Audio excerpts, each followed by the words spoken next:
Y'abakunzi ba Major Talent TV as you see nkuko muri kumubibona nkuko muri kumabikurikirana benshi babanzi mu biganiro ndi umujournalist wa Major Talent TV benshi bakunze kumbona mu makomedi benshi bakunze kumbona muri filme benshi bakunze kumbona mu bintu byinshi bakunzi ba Major Talent TV ndabakunda cyane gose Jeffis impano nyinshi zitandukanye n'abantu benshi cameraman ndashaka kubereka ko yigikwa canje ko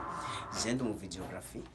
ndi mu photographe nkora ibintu byinshi bitandukanye ndi mu MC mu manza ndi mu dancer ndi n'umuririmbyi byose ndabikora Imana yarampezagiye impano zitandukanye ntibagiye n'impano yo kugwana ndafise ceinture noire ceinture rouge ceinture jaune mfise ceinture nyinshi zitandukanye ariko uyu mwuga vraiment ndawukunda cyane gose niyo mpamagara inozi wanje ni zazindi nyene 65 414 045 nzokora video meze neza nzokora foto meze neza indirimbo ziyaza bastayina zikora gospel music byose kira kitu FTFC naye ndashimiye cyane gose ndaye no ngenda gusa neza yuko inyuma ya kamera twari kumwe na manager wa Major Talent TV zinagiye murarizi ni Irankunda Joseline mwayuko nawe ni abizi